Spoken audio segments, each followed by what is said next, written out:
Approximately 3 million years ago, in the northern region of what today is Tanzania, the Ngorongoro volcano became inactive. As its internal pressure diminished, so its immense central bulk caved in, creating the largest volcanic crater on our planet.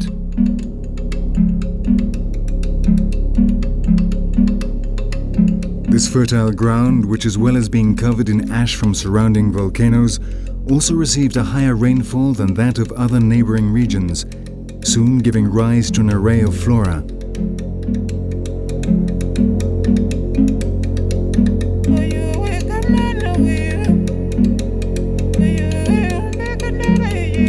The conditions of this land, whereby the crater slopes protected it from the outside world, were perfect for gnu, elephants, buffalo, flamingos, cranes and a whole host of other creatures, and the once uninhabited and desolate Ngorongoro crater filled with life.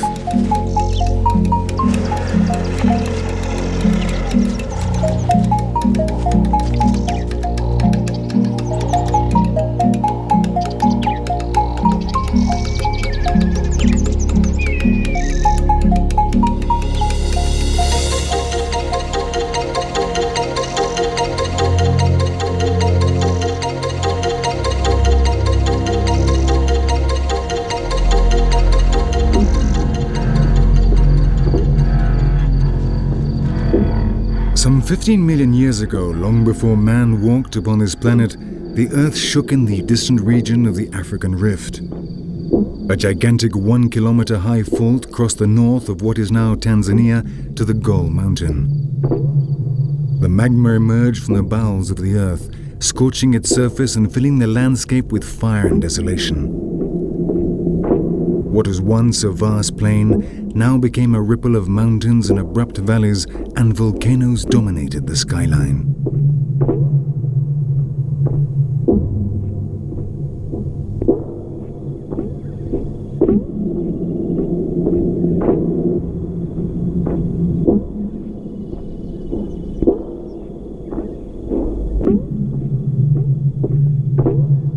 Some of these reached great heights such as the Kilimanjaro or the Ngorongoro, though the latter, on becoming inactive, eventually sank into itself, leaving only its lower slopes to hint at what was once its former glory.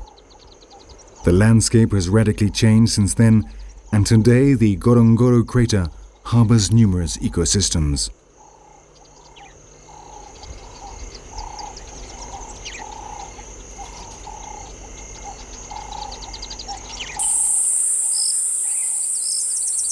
One, if the most important of these, is the Larai acacia forest, which occupies the volcano's southeastern internal slopes. Larai is actually the Maasai word for the yellow-barked acacia. The biological diversity within its interior makes the Ngorongoro crater a unique and remarkable wildlife sanctuary.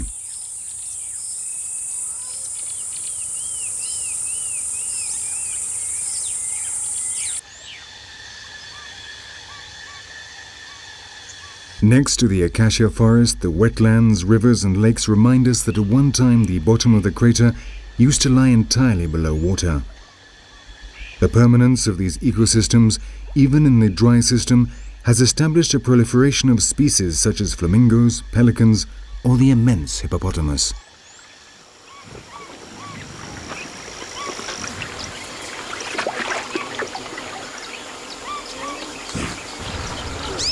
Global climatic change has brought with it reduced rainfall in the region, and evidence pointing at a drop in water table and aquifer levels means that the conservation of this fragile ecosystem is in danger.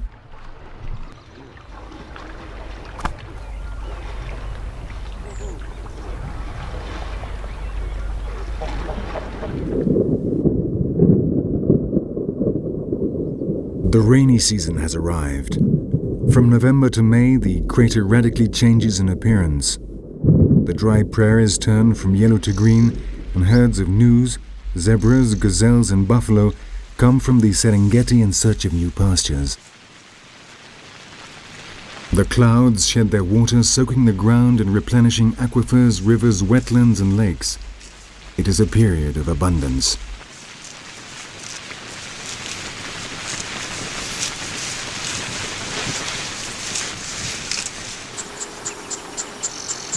During these months, it has been estimated that there are more than 25,000 large mammals in the crater, attracting, in turn, one of the highest concentrations of predatory animals in Africa.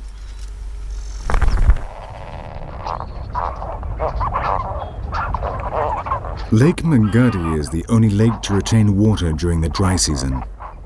With a maximum depth never in excess of 3 meters, it is the ideal habitat for two of the crater's most characteristic birds, the greater flamingo and the lesser flamingo. Every year, thousands of these birds arrive in Ngorongoro with the rains.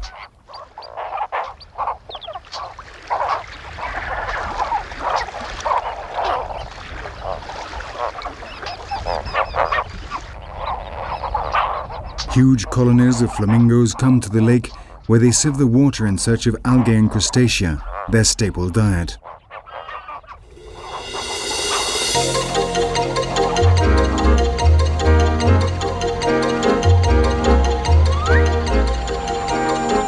At midday, the high humidity and evaporation levels caused by the heat become suffocating.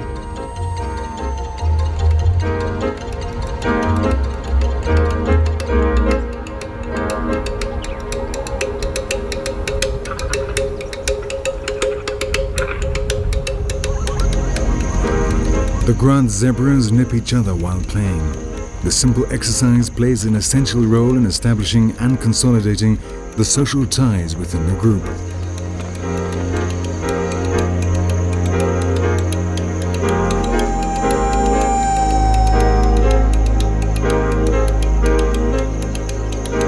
It is during the rainy season that the zebras give birth, as is the case of a large number of the crater's herbivores. Abundant pasture land considerably increases the probability of successfully raising the young. With shortages neither of food nor of water, the young zebras quickly develop the necessary physical strength and speed for surviving in the prairie.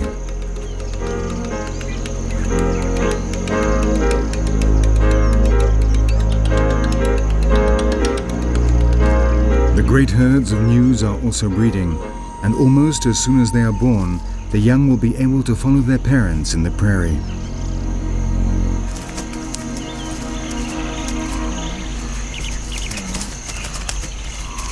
The proliferation of the newly born transforms the crater into a paradise for predators, some of which are themselves also in the process of rearing their young.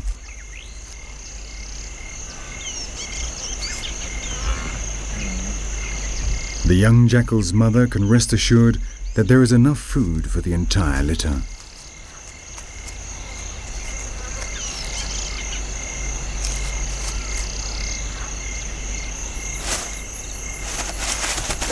For the young warthog, this is a time of fun and games in which danger does not seem to exist.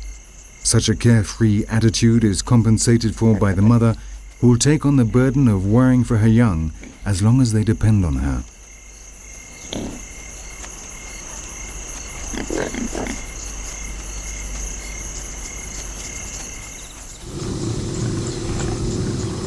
Ngorongoro's largest predator, the lion, is too busy to be interested in the herbivores right now. A female is trying to attract his attention in order that he take note of her state.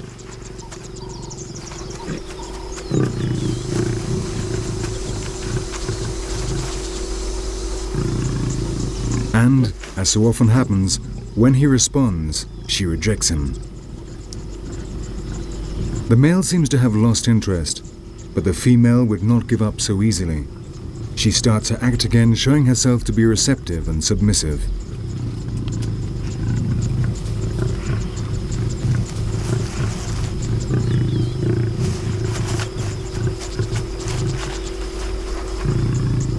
He doesn't seem to be so keen to be humiliated this time. Nevertheless, he is once more roused into action and is again rejected.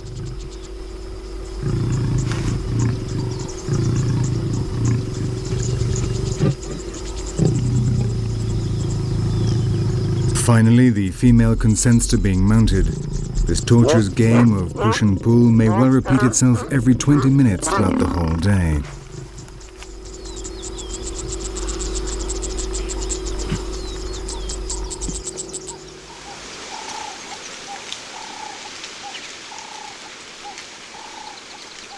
The male black rhinoceros sprays his urine to mark out his territory.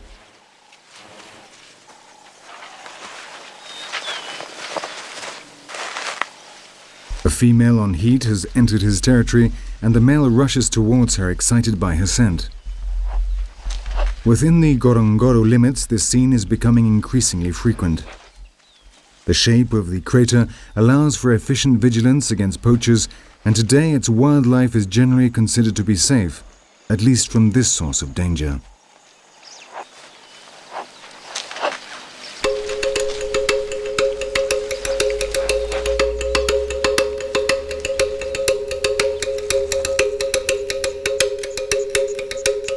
The extensive prairies within the base of the crater are home to another of Ngorongoro's herbivores, the Cape buffalo. These herds, comprised of as many as 2,000 head of buffalo, are led by an old female, while the males protect the rear guard.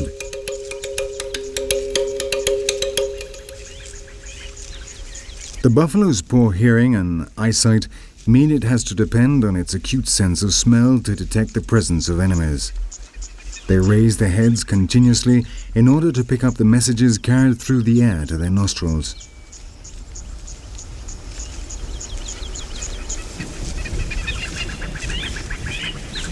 Despite the group's painstaking vigilance, there are actually very few predators that offer them any serious threat.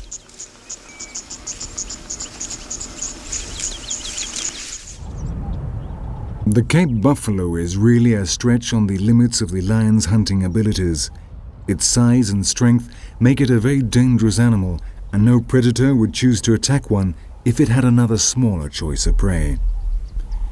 In the rainy season, however, these huge herds harbor many calves amongst their numbers, and these calves are indeed vulnerable. It is the lionesses that do the hunting, but on this occasion they don't seem too interested.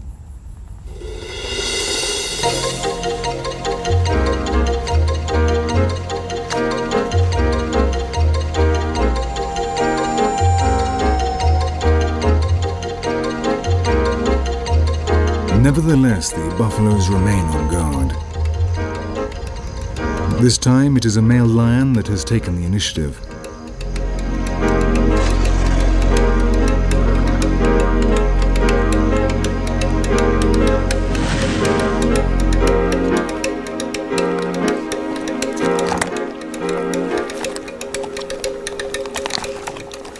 Although his efforts have been rewarded this time, only 8% of a single lion's hunting results in success. This percentage increases to 33% in group hunts.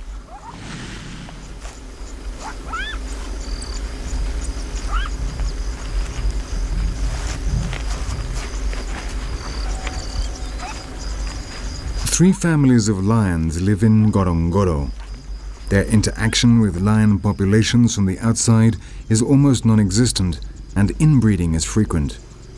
Genetic diversity has reduced by 40% compared to that in the neighboring Serengeti, and the reduction in the number of cubs in each litter is beginning to seem indicative of an increasing weakness of the species.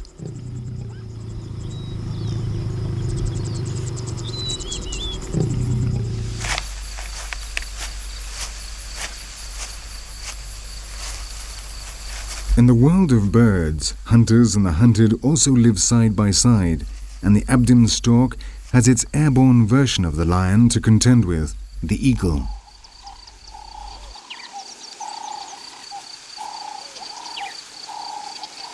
A rapacious eagle has captured a young stork. Once the prey has become overcome, the eagle has to eat as quickly as possible. On the ground, the eagle is vulnerable and may be seen and attacked by other predators.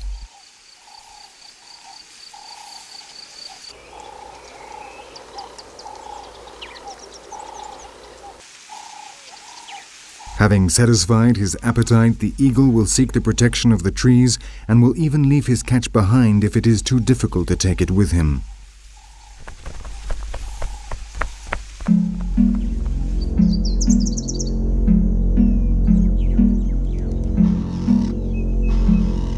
The monotony of the vast open plains of the savannah is only broken by a handful of acacias used as watchtowers by leopards and birds of prey. In the southeast of the crater, however, the landscape is occupied by the Larai forest.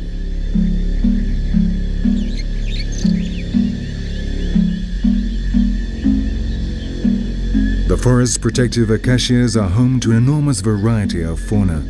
As well as offering refuge from predators, the forest also offers a permanent supply of food. Amongst the many creatures inhabiting the forest are the two species of primates to be found in Ngorongoro. The baboons cover the entire forest in search of food and do not usually climb the trees except in order to escape their enemies or to sleep. They are usually to be found in groups of between 30 and 100 individuals, which are governed by a complex social organization.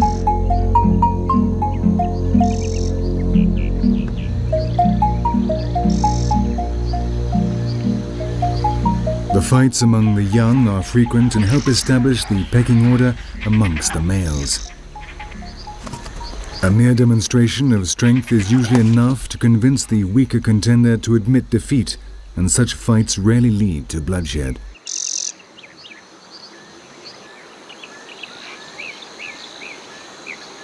The young are watched over and protected by the whole group.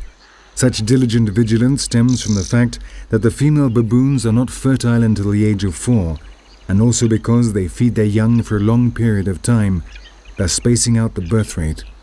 This puts a premium on keeping infant mortality to an absolute minimum.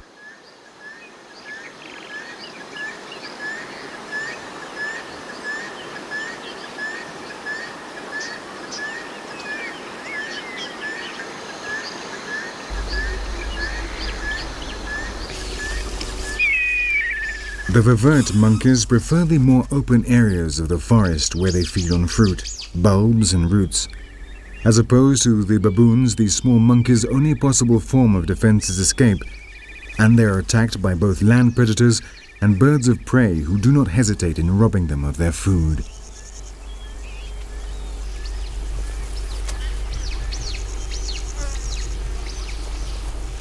Permanently on the alert while they eat, their acute hearing enables them to locate the kite even before it's visible.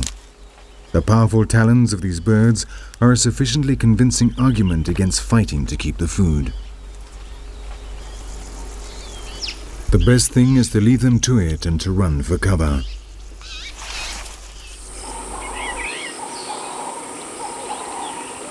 Today, the Larai's forest's ecosystem is in jeopardy. Climatic change has brought with it a shift in the water table and aquifer levels, and the acacias are dying of thirst. Furthermore, a formidable enemy that feeds on young leaves and bark has joined in the process of destruction.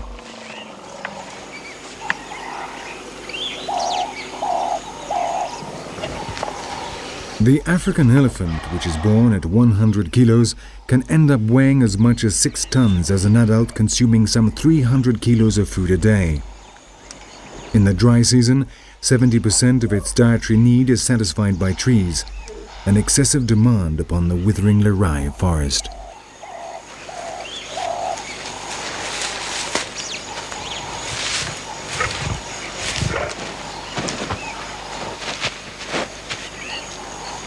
Only adult male elephants live in Ngorongoro, the crater lacking sufficient vegetation to feed the large herds made up of females and their offspring.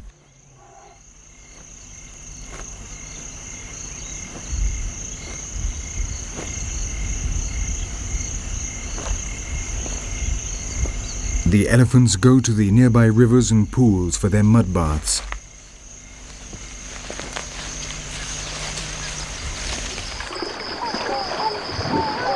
Next to them, the hippopotamus also enjoys the permanent year-long presence of water here, a rare luxury indeed. Bathing is open to all, and the buffalo also decides to join in the fun.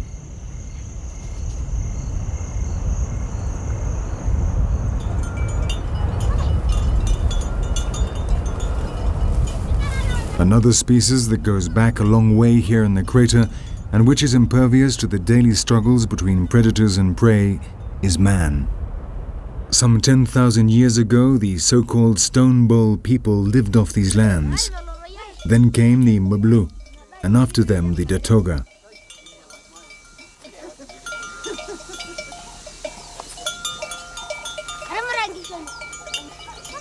The Maasai, who are the current inhabitants of the crater, expelled the Datoga and maintain numerous quarrels with these people even today.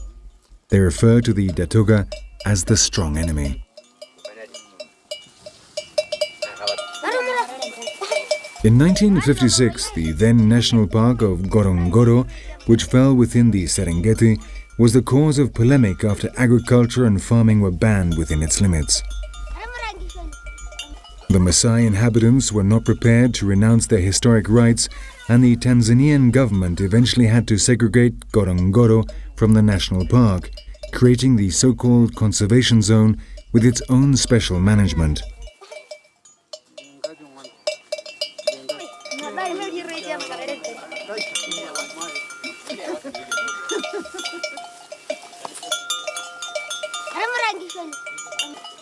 Today, the Maasai can drive their cattle freely within the conservation zone. They are not allowed to cultivate the land, but the government sell them grain at a very reduced price, thus avoiding renewed protests.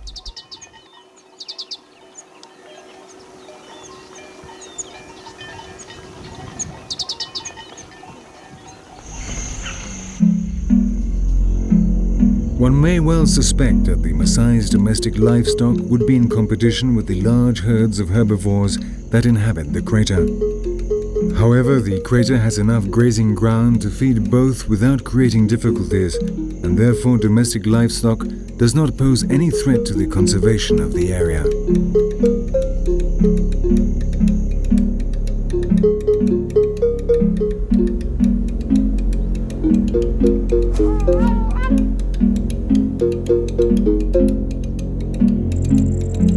The abundance of life and water in Ngorongoro never failed to surprise visitors to the old volcano.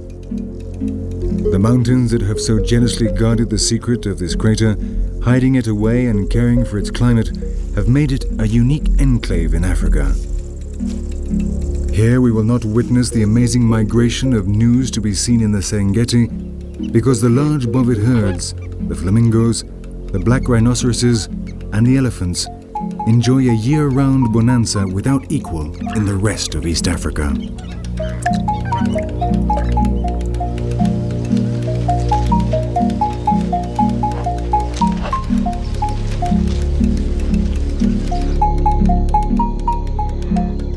The days when the Ngorongoro volcano spewed its furious rivers of burning lava from the bowels of the earth are well gone. And today the crater, together with the Lengai volcano, the Maasai God's mountain, offers us a picture of a little piece of paradise.